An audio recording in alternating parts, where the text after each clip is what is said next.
रथे च गमनम दृष्ट्वा पुनर्जन्म न विद्यते। अर्थात जो भी मनुष्य रथ के ऊपर बैठे हुए भगवान जगन्नाथ जी का दर्शन करता है उसका पुनर्जन्म नहीं होता।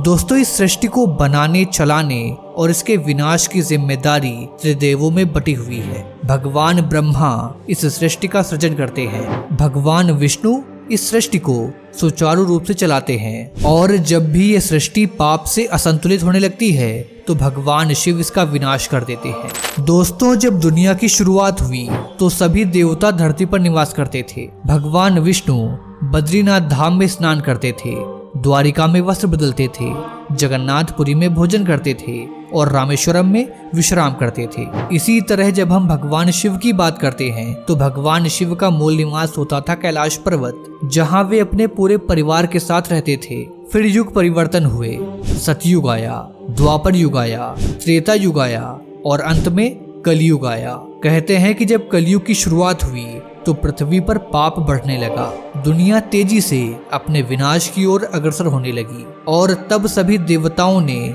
भूलोक को छोड़ दिया। भगवान विष्णु के बाद सृष्टि के संचालन की जिम्मेदारी हमारे प्रभु श्री जगन्नाथ जी पर आ गई। दोस्तों, प्रभु श्री जगन्नाथ जी नाथों के नाथ हैं। यदि मैं आपसे कहूँ कि कलयुग में सिर्फ 2 ऐसे देवता हैं जो सबसे ज्यादा जागृत हैं। पहले हैं बल बुद्धि विद्या सभी में निपुण सर्वशक्तिशाली श्री हनुमान जी, वे आज भी इस कलयुग में जिंदा हैं। और दूसरे हैं नाथों के नाथ प्रभु श्री जगन्नाथ। भगवान जगन्नाथ जी हमारी ही तरह धरती पर हम सबके बीच रहते हैं, भोजन करते हैं, सोते हैं, खेलते हैं, विश्राम करते हैं, कभी कभी तो बीमार भी हो जाते हैं और जब बीमार होते हैं तो उन्हें दवाई दी जाती है। भगवान जगन्नाथ जी का पुनर्जन्म भी होता है। दोस्तों, जगन्नाथ जी सृष्टि के साथ साथ हम सब पर अपनी दृष्टि जमाए रखते हैं। वे अपनी नगरी उड़ीसा के पुरी में विराजमान होकर लोगों की मनोकामनाएं पूर्ण करते हैं। दोस्तों, क्या आपने भगवान विष्णु और जगन्नाथ जी की तस्वीर को जरा गौर से देखा है? अगर देखा है तो आपने क्या क्या देखा है ये बताइए नीचे कमेंट बॉक्स में। जब आप भगवान जगन्नाथ जी को देखोगे तो ये पाओगे कि उनकी मूर्ति अधूरी है और फिर भी उनकी अधूरी मूर्ति की पूजा होती है, जबकि हिंदू धर्म में अधूरी मूर्ति की पूजा करना गलत माना जाता है। ऐसा क्यों है?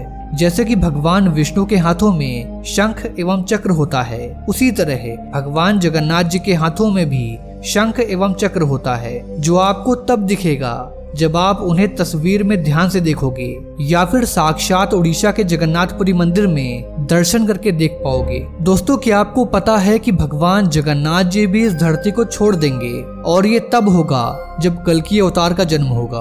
कल्कि अवतार भी जगन्नाथपुरी मंदिर आएंगे। क्यों आएंगे इस वीडियो में आगे जानेंगे, लेकिन आगे बढ़ने से पहले मेरा आपसे एक छोटा सा निवेदन है कि इस चैनल को सब्सक्राइब अवश्य करिए और नीचे कमेंट बॉक्स में एक बार सच्चे दिल से जय जगन्नाथ भगवान अवश्य लिखिए। मैं हूँ आपका दोस्त प्रतीक और चलिए शुरू से शुरू करते हैं। दोस्तों, हमारा देश भारत जो रहस्यों से भरा देश है। हमारे देश की सभ्यता जितनी पुरानी है उतने ही पुराने हमारे देश के मंदिर भी हैं। हजारों सालों से खड़े मंदिर कई राज अपने अंदर समेटे हुए हैं। भारत में मौजूद कोई भी मंदिर ऐसा नहीं है जिससे जुड़ा कोई भी रहस्य वैज्ञानिकों को या फिर आम आदमियों की चर्चा का विषय न रहा हो। बद्रीनाथ धाम, जिसे जगत के पालनहार भगवान विष्णु का 8वां वैकुंठ कहा जाता है, वहीं दूसरी तरफ जगन्नाथपुरी धाम को धरती का पहला वैकुंठ कहा जाता है। उड़ीसा के तटीय शहर पुरी में स्थित यह विश्व प्रसिद्ध मंदिर भगवान विष्णु के अवतार श्री कृष्ण को समर्पित है। पुरी का यह पौराणिक मंदिर अपने आप में काफी अलौकिक है। 800 साल से भी ज्यादा पुराने इस मंदिर में ऐसे ऐसे रहस्य छुपे हुए हैं जो आपको हैरान कर देंगे। आपको भी जानना चाहिए कि भगवान श्री कृष्ण का हृदय आज भी जीवित है। भगवान श्री कृष्ण 16 कलाओं से युक्त ईश्वर के पूर्ण अवतार माने जाते हैं। वैसे तो श्री कृष्ण सर्वत्र व्याप्त हैं, लेकिन उन्हीं श्री कृष्ण के अवतारी शरीर का हृदय आज भी जीवित अवस्था में धड़क रहा है। दोस्तों, कहा जाता है कि जब भगवान श्री कृष्ण ने अपनी देह त्याग की थी तब उनका अंतिम संस्कार किया गया था। अंतिम संस्कार में श्री कृष्ण की देह पूरी तरह से पंच तत्व में विलीन हो गई थी, लेकिन उनका हृदय वैसे का वैसा ही रह गया। अग्नि दाह में उनका हृदय नष्ट नहीं हुआ। उनका हृदय एक जीवित व्यक्ति की तरह धड़क रहा था। कहा जाता है कि श्री कृष्ण की मृत्यु के बाद जरासवर नामक एक आदिवासी शिकारी ने उनके शरीर का अंतिम संस्कार किया था, लेकिन श्री कृष्ण का हृदय जला नहीं था। परंपरा के अनुसार पिंड को जल में प्रवाहित कर दिया गया था। जल शुद्धि के अनुसार उस पिंड ने एक लट्ठे का रूप ले लिया था। भगवान जगन्नाथ के भक्त राजा इंद्रद्युम्न को यह लट्ठा मिला। उन्होंने भगवान विश्वकर्मा के द्वारा इस लट्ठे को भगवान जगन्नाथ की मूर्ति के भीतर स्थापित करवा दिया। कहा जाता है कि भगवान श्री कृष्ण का हृदय आज भी जस का तस धड़क रहा है और वो भगवान जगन्नाथ की काठ की मूर्तियों के अंदर रखा हुआ है। दोस्तों, भगवान जगन्नाथ का रहस्य आज भी कोई जान नहीं पाया है। भगवान जगन्नाथ की मूर्तियों को हर 12 साल में बदला जाता है। इस प्रक्रिया को नवकलेवर कहते हैं, या हम ये कह सकते हैं कि इस दौरान भगवान जगन्नाथ का पुनर्जन्म होता है। इस दौरान पूरे शहर की रोशनी बंद कर दी जाती है। बिजली बंद करने के बाद मंदिर के पूरे परिसर को घेर लिया जाता है। सीआरपीएफ व सेना के संरक्षण में आने के बाद मंदिर में कोई भी प्रवेश नहीं कर सकता। पुजारी की आंखों पर पट्टी बांध दी जाती है।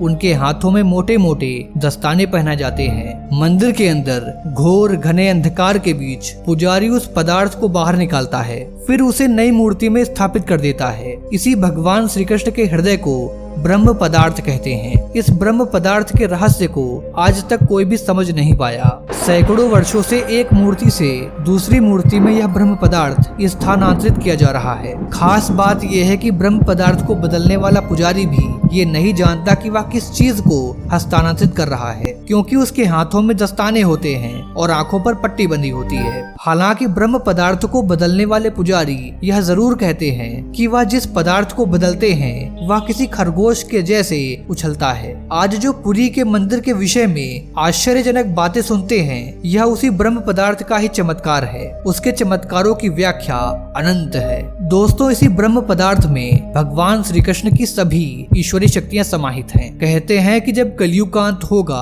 और कल्कि अवतार जन्म लेंगे, तब जगन्नाथपुरी मंदिर समंदर में समा जाएगा। फिर भगवान जगन्नाथ जी की मूर्तियों को छतिया पटा में शिफ्ट कर दिया जाएगा। इसी दौरान भगवान कल्कि जगन्नाथपुरी मंदिर के अंदर रखे ब्रह्म पदार्थ से सभी शक्तियों को खुद में समाहित कर लेंगे। फिर ब्रह्म पदार्थ का धड़कना बंद हो जाएगा। दोस्तों, कल्कि अवतार के बारे में मैंने इस चैनल पर डिटेल में बताया है। यदि आप कल्कि अवतार के बारे में जानना चाहते हैं तो एक बार इस चैनल को चेकआउट कर सकते हैं। अब आगे बात करते हैं कि ब्रह्म पदार्थ पर विज्ञान क्या कहता है। दोस्तों, ब्रह्म पदार्थ को आधुनिक विज्ञान के दृष्टिकोण से समझने की कोशिश करते हैं कि वह आखिर है क्या। हम सभी को पता है कि माँ के गर्भ में पिता के शुक्राणुओं के अंड निषेचन से शरीर का निर्माण शुरू हो जाता है। जहाँ शरीर निर्माण तो जारी रहता है, लेकिन उस शरीर में धड़कन 2 से 3 महीने के बाद शुरू होती है। यहाँ पर आधुनिक विज्ञान बिल्कुल खामोश हो जाता है। ऐसा कैसे होता है? आखिर वह कौन सा तत्व है जिसके शरीर में प्रवेश होते ही धड़कन शुरू हो जाती है? इसके बारे में विज्ञान आज तक कुछ भी बता नहीं पाया है, जबकि हमारे ऋषियों ने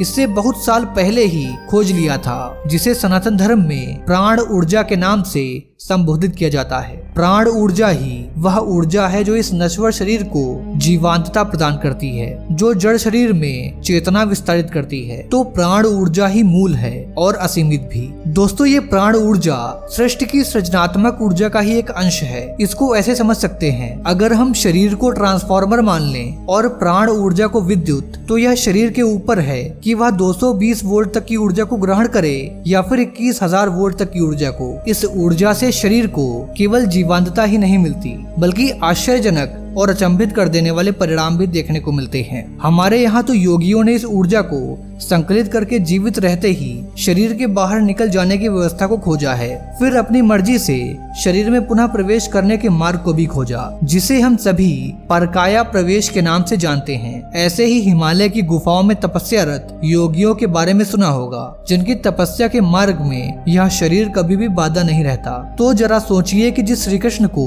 पूर्णावतार माना जाता है, उनकी ऊर्जा की सीमा क्या रही होगी, उसकी पराकाष्ठा क्या रही होगी। दोस्तों, अब जरा जगन्नाथ मंदिर के रहस्यों को जान लेते हैं। जगन्नाथ रथ यात्रा का रहस्य। उड़ीसा के पुरी में निकलने वाली रथ यात्रा 500 सालों से चली आ रही है। इसके बारे में स्कंद पुराण, नारद पुराण, पद्म पुराण और ब्रह्म पुराण में वर्णन किया गया है। इसमें भगवान जगन्नाथ जी के साथ साथ भाई बलभद्र व बहन सुभद्रा जी रथ पर सवार होती हैं। मान्यता है कि इन रथों को खींचने वालों को मोक्ष की प्राप्ति होती है। यह यात्रा 9 दिनों तक चलती है। यह एक ऐसा उत्सव है जिसमें स्वयं भगवान जगन्नाथ रथ पर बैठकर घूमने निकलते हैं। इस उत्सव में भगवान जगन्नाथ रथ पर सवार होकर पूरे नगर का भ्रमण करते हैं। अंत में अपनी मौसी के घर गुंडीचा मंदिर पहुंचते हैं। रथ यात्रा के दौरान हर साल एक घटना घटती है, वह इस दिन बारिश का होना है। इस बात का इतिहास गवाह है कि रथ यात्रा का कोई भी साल ऐसा नहीं गुजरा जब रथ यात्रा के दौरान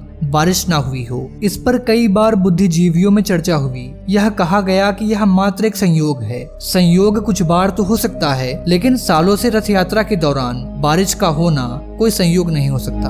भगवान जगन्नाथ के रथ का मजार पर रुकने का रहस्य। हैरानी की बात यह है कि हिंदू धर्म के देवता का मुस्लिम मजार से क्या रिश्ता है। कहानी यह है कि जब भारत में मुगलों का शासन हुआ करता था, तब उनकी सेना में सालबेग नामक एक वीर था। सालबेग के पिता मुस्लिम और माँ हिंदू थी। एक युद्ध के दौरान सालबेग के माथे पर गहरी चोट लगी। इस चोट के ठीक न होने की वजह से उसे सेना से निकाल दिया गया। उसकी माँ ने सालबेग को दुखी देखकर उसे भगवान जगन्नाथ के दरबार में जाने के लिए कहा। सालबेग अपनी माँ की बात मानकर भगवान की भक्ति करने लगा। अपने मुस्लिम भक्त की भक्ति से भगवान जगन्नाथ इतना प्रसन्न हुए कि वह उनके सपने में आए। सालबेग ने सुबह उठकर अपनी चोट को सही पाया तो भगवान का गुणगान करते हुए भगवान जगन्नाथ के मंदिर पहुंच गया, लेकिन मुस्लिम होने के कारण उसे अंदर जाने नहीं दिया गया। तब सालबेग ने कहा, अगर वह जगन्नाथ जी का सच्चा भक्त है तो वह उसे दर्शन देने खुद ब खुद आएंगे। सालबेग जब तक जीवित रहा तब तक वह भगवान की भक्ति करता रहा, लेकिन उसे भगवान के दर्शन नहीं हो पाए। लेकिन जब उसकी मृत्यु हुई तो उसी वर्ष भगवान जगन्नाथ जी की रथ यात्रा के दौरान भगवान का रथ अपने आप ही सालबेग की मजार के सामने जाकर रुक गया। लोगों ने बहुत ही कोशिश की, लेकिन रथ 1 इंच भी नहीं हिला। तब किसी ने भगवान के परम भक्त सालबेग के बारे में बताया। इसके बाद वहां मौजूद सभी लोगों ने सालबेग के नाम के जयकारे लगाए। तब जाकर भगवान जगन्नाथ का रथ आगे बढ़ा। तब से हर वर्ष ऐसा ही होता है। दुनिया के सबसे बड़े रसोई घर का रहस्य। दोस्तों, जगन्नाथपुरी मंदिर में 500 रसोइये अपने 300 सहयोगियों के साथ मिलकर भगवान जगन्नाथ जी का प्रसाद तैयार करते हैं। लगभग 2 लाख भक्त यहाँ रोज भोजन कर सकते हैं। कहा जाता है कि मंदिर में प्रसाद चाहे कुछ हजार लोगों के लिए ही बना क्यों ना हो, लेकिन इससे लाखों लोगों का पेट भर जाता है। हर दिन इस रसोई में बना प्रसाद श्रद्धालुओं में बांटा जाता है। सुबह श्रद्धालुओं की संख्या लाखों में पहुंच जाती है। लेकिन इस रसोई से जुड़ी सबसे रोचक बात यह है कि ना तो यहाँ पर भोजन कभी भी कम पड़ता है और ना ही कभी भी व्यर्थ जाता है। लोगों की माने तो सारा दिन इस रसोई से श्रद्धालुओं को प्रसाद बांटा जाता है। प्रसाद कभी भी कम नहीं होता, वैसे ही प्रसाद खत्म हो जाता है। मंदिर के गुम्बद की छाया न बनने का रहस्य। दोस्तों, ये दुनिया का सबसे भव्य और ऊंचा मंदिर है। यह मंदिर 4 लाख वर्ग फुट में फैला हुआ है। इसकी ऊंचाई लगभग 214 फुट है। मंदिर के पास खड़े रहकर इसका गुम्बद देख पाना संभव है। इसकी छाया में एक गहरा राज छुपा हुआ है। इस गुम्बद की छाया दिन के किसी भी समय अदृश्य ही रहती है, यानी कि इसकी छाया कभी भी किसी को दिखाई नहीं देती। हमारे पूर्वज कितने बड़े इंजीनियर रहे होंगे जो इस मंदिर के उदाहरण से ही समझा जा सकता है। पुरी के मंदिर का भव्य रूप 7वीं सदी में बनाया गया था। चमत्कारिक सुदर्शन चक्र का रहस्य। जगन्नाथपुरी के मंदिर की गुम्बद के ऊपर सुदर्शन चक्र लगा हुआ है। ऐसा कहा जाता है कि पुरी में आप कहीं पर भी खड़े हो, हर जगह से मंदिर के शीर्ष पर लगे सुदर्शन चक्र को आप देख सकते हैं। इस चक्र की बनावट इतनी अद्भुत है कि आपको किसी भी दिशा से देखने पर ऐसा लगता है कि सुदर्शन चक्र आपके सामने ही है, यानी कि यह हमेशा सामने से ही दिखाई देता है। इसे नील चक्र भी कहा जाता है। यह अष्ट धातु से बना है। इसे बेहद पवित्र माना जाता है। गुम्बद के ऊपर पक्षी या फिर हवाई जहाज के न उड़ने का रहस्य। दोस्तों, मंदिर के ऊपर गुम्बद के आसपास अब तक किसी भी पक्षी को उड़ते हुए नहीं देखा गया है। इसके ऊपर से विमान नहीं उड़ाया जा सकता। अगर मंदिर के शिखर के पास कोई विमान उड़ता भी है तो उसका रास्ता अपने आप ही बदल जाता है। मंदिर के शिखर के पास पक्षी उड़ते हुए नजर नहीं आते हैं। तो दोस्तों, आपको हमारा आज का ये वीडियो कैसा लगा हमें नीचे कमेंट बॉक्स में अवश्य बताइए। खैर, मिलते हैं आपसे अगले वीडियो में किसी नए टॉपिक के साथ। जय हिंद, जय भारत, वंदे मातरम।